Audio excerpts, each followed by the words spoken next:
The federal budget is just 5 weeks away. So right now, business groups, unions, welfare groups and plenty of others are making their submission to urge the government to spend, to change and to reform. Well, late this week, the latest monthly accounts show it'll be touch and go as to whether Treasurer Jim Chalmers and the government deliver their second successive budget surplus. To the end of February, the underlying cash deficit was $6.1 billion, better than was predicted in last December's budget update.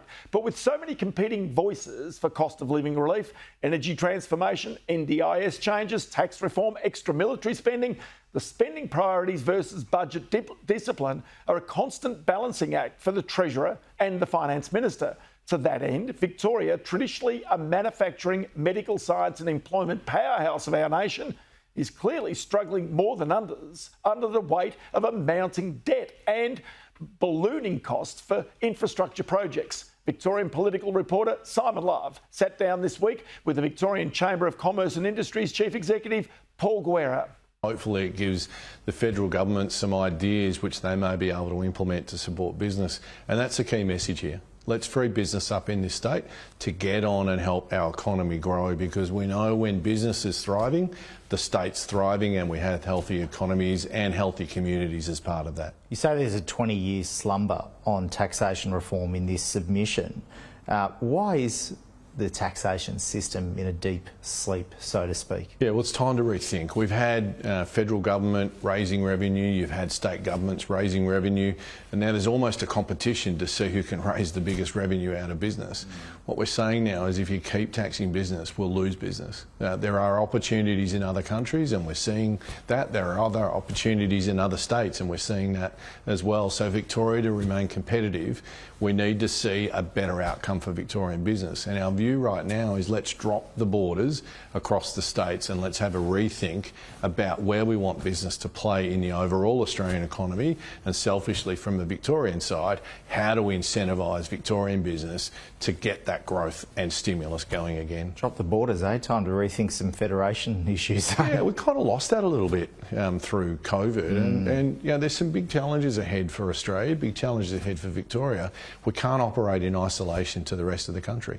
So in your submission, you're actually proposing some new incentives for states. When we take Victoria, it's the state with the biggest debt profile of any of the states around the country.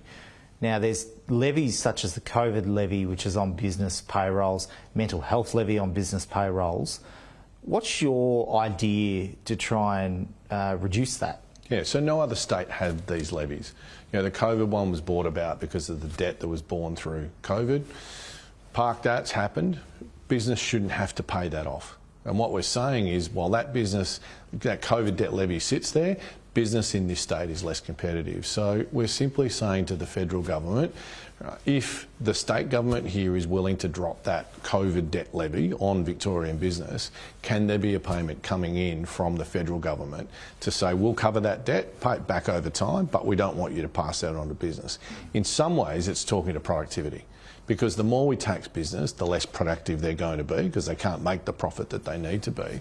So it can be the start of a stimulus in terms of let's look at the overall taxation system. The Victorian government started looking at it through the stamp duty reforms, which is a great initiative, particularly on industrial and commercial properties. What else can we do from a payroll tax side? What else can we do from other revenue raising perspectives? And what we're saying is let's start with this COVID debt so that businesses in Victoria don't wear that impost. Do you support them looking at stamp duty for residentials too? I mean, obviously that's not a thing completely tied to business, but it might help the market. Yeah, we think it gets down to the portability of people, and we know in a housing crisis, the more we can do to free up housing, so that's people moving out of their current property into another property, will make it easier for people to move if that stamp duty impost isn't there. But the state can't do it without support from the federal government. So again, it's an opportunity to say we want to do this taxation reform, but we need some support from the federal government to help us bankroll that in the period where we're not going to get that revenue coming in. You're saying there should be a bonus payment out of the federal government. That's something that we haven't seen before for states achieving, you know, reducing levies and whatnot. How would that practically work? Well, it's as I said before, and if you look at the GST side, there's a carve up of GST. We won't get into it now, but it's not uniform.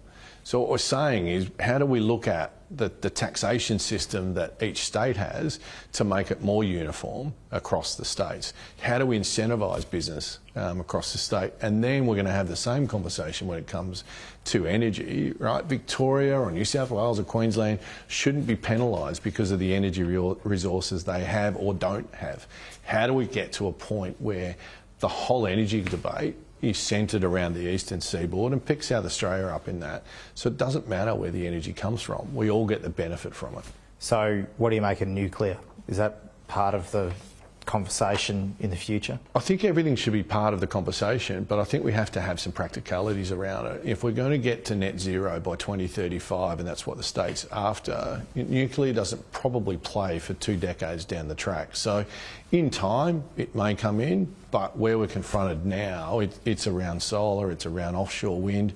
I think we should be looking at technologies like extracting hydrogen and ammonia out of coal. They're technologies that work now. Let's deal with what we can to get us to the point where the gas reserves, if there aren't any more, how do we get liquid natural gas in, or how do we bring more down from Queensland? But how do we use the other resources, which we know, particularly hydrogen from coal, to stand up where we're going to be with wind? We know that coal power generators are going to come out of, or they're going to be at end of life before too long. What replaces those?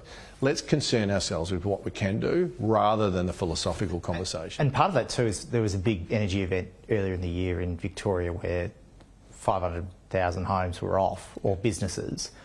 Is it that reliability piece too that needs to be part of the federal budget? Absolutely. It's the affordability and reliability of energy, and that's both electricity and gas, because we know we can't transition without gas. We know there's plenty of reserves in Queensland, not so in New South Wales and not so in Victoria. Now, we may choose to explore for more, and that's certainly an option that needs to be on the table. We may import more into Victoria through the liquid natural gas, particularly out of the Geelong harbour there. Yep. Or we may increase the pipe size coming down from Queensland, which already exists. You've got 20 recommendations to Jim Chalmers. In your report, do you talk at all about infrastructure, particularly for Victoria? Say, for instance, should there be more federal money for suburban rail loop, airport rail, whatnot? What we'd say is let's get agreement between federal government and state government around what the priorities for infrastructure are going to be. We know we're going to get population growth through migration in this country, and Victoria takes its fair share. You can't have increased population without infrastructure spend and build to match that. Otherwise the state becomes unlivable.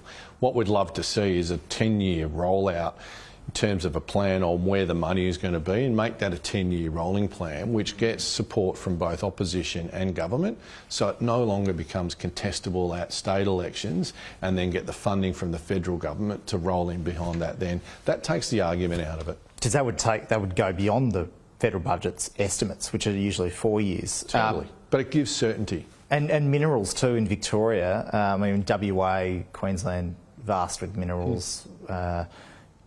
The federal budget, you say, should look at rare earths in Victoria? Yeah, we do. And if you look at Victoria's history, the gold rush meant so much to the development of our state. We've got the largest ballroom of any in government houses around the world, including Buckingham Palace, Melbourne Town Hall, exhibition buildings. Were all built out of that gold rush era. In many ways, we're coming back to it. Now, I'm not talking about bulldozers and graders everywhere. I'm talking about it in a managed sense, but to get those rare earth minerals in a way that they can work for the state in terms of, putting money into the state's coffers, which would be good, but importantly, providing important minerals so that the rest of development can occur. And when you look at cars, when you look at technology, they're moving more into that rare earth components to be able to manufacture those. Paul Guerra, thanks for joining Sky News. Pleasure. Thanks, Simon.